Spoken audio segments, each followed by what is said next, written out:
Perpétua e Felicidade. Um relato histórico. Perpétua era uma moça de origem aristocrática, nascida na nobre família dos Víbios. Era recém-casada, com um filho ainda não desmamado, quando aos 21 anos de idade foi encarcerada em uma masmorra romana por ser cristã. Sua prisão ocorreu no ano de 203 depois de Cristo, sob o governo do imperador Septímio Severo.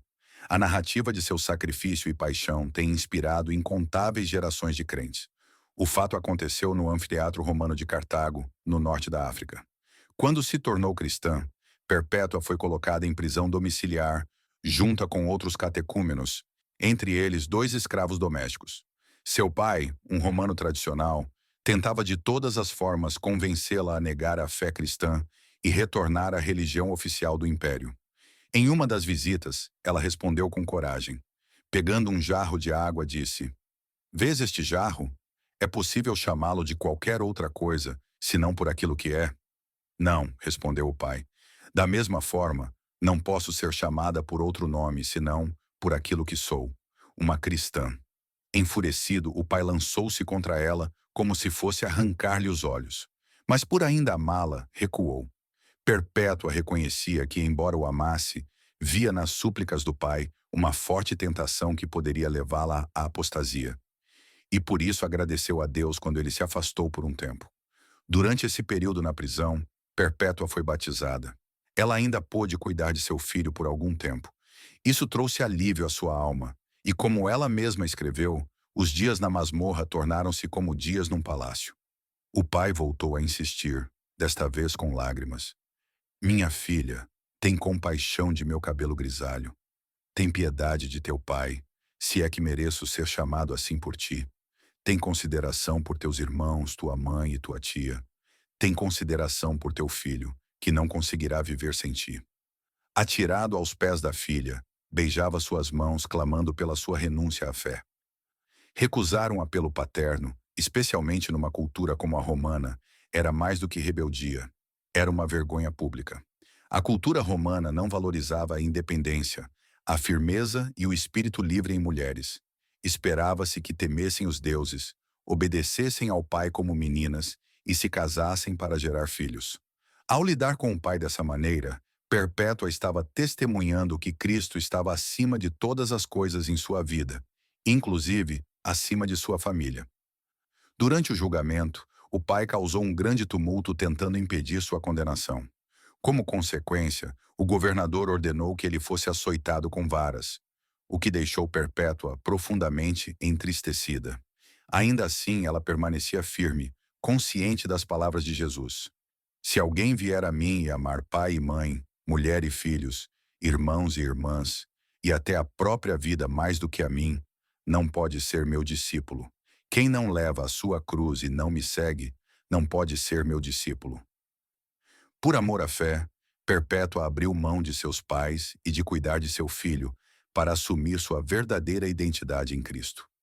Seu testemunho foi registrado com detalhes em um dos mais antigos documentos da literatura cristã primitiva, parte dele escrita por ela mesma.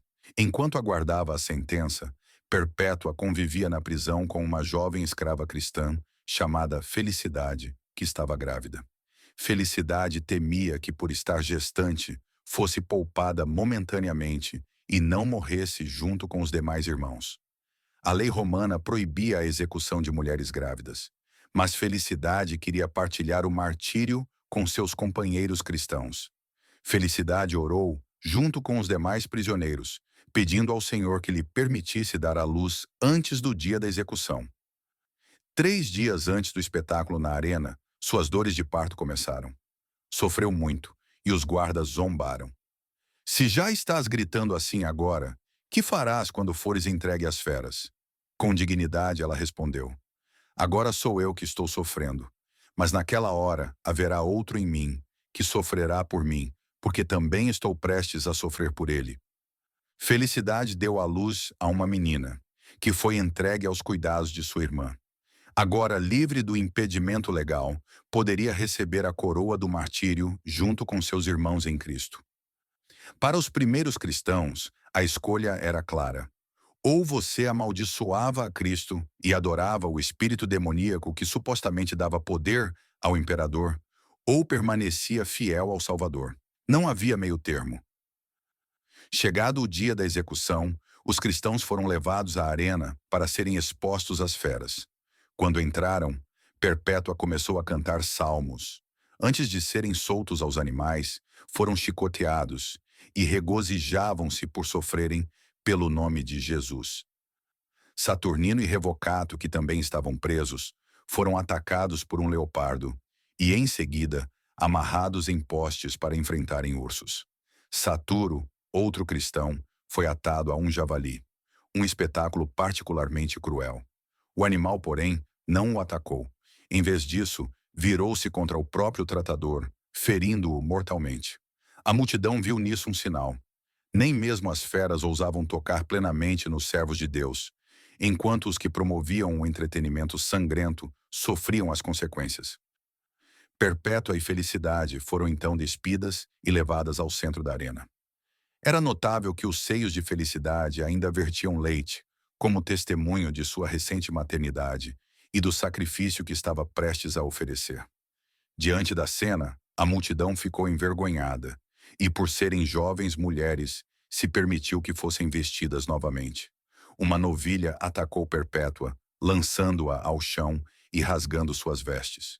Com agilidade, ela cobriu seu corpo com os restos das roupas e amarrou novamente o cabelo para não parecer que estava em luto, mas sim se preparando para uma celebração. Felicidade também foi derrubada por uma bezerra, e Perpétua a ajudou a se levantar. Apesar dos ferimentos, a face de Perpétua permaneceu serena, como se estivesse alheia à dor física. Os cristãos daquela época criam que, nos momentos de maior sofrimento, Cristo compartilhava com eles o peso da dor. Talvez fosse isso que a sustentava com tamanha firmeza. Durante uma breve pausa no espetáculo, Saturo, já gravemente ferido, aproveitou para consolar um guarda que, durante a prisão, foi convertido ao cristianismo. Agora, aquele novo irmão na fé também enfrentava o mesmo destino de martírio que os outros cristãos. Logo, os mártires foram chamados novamente à arena. Saturo foi atacado por um leopardo que o feriu mortalmente. Ao vê-lo coberto de sangue, a multidão zombou. Bem lavado! Mal sabiam que na fé cristã, o sangue é símbolo de purificação e vida. Por fim, os sobreviventes foram levados a uma plataforma para morrerem pela espada. Perpétua foi a última. O jovem gladiador designado para matá-la tremia. Com impressionante coragem, foi ela mesma quem guiou a lâmina até a própria garganta, selando com fé e dignidade o testemunho de sua vida. O martírio de Perpétua e Felicidade revela o papel ativo das mulheres cristãs na antiguidade. Ambas desafiaram as expectativas romanas, demonstrando coragem, liderança e fé inabalável. Mesmo sendo mães, elas abriram mão de seus filhos e de suas vidas para seguir Cristo, mostrando que a fé estava acima de todos os laços terrenos. A dignidade delas diante do sofrimento e morte tornou-se um poderoso exemplo de resistência e vibrante fé no Salvador Jesus. Tertuliano certo dia escreveu: "Quanto mais somos destruídos por vós, pagãos, mais crescemos em número. O sangue dos cristãos é semente." Os cristãos são mestres não apenas por palavras, mas também por suas ações.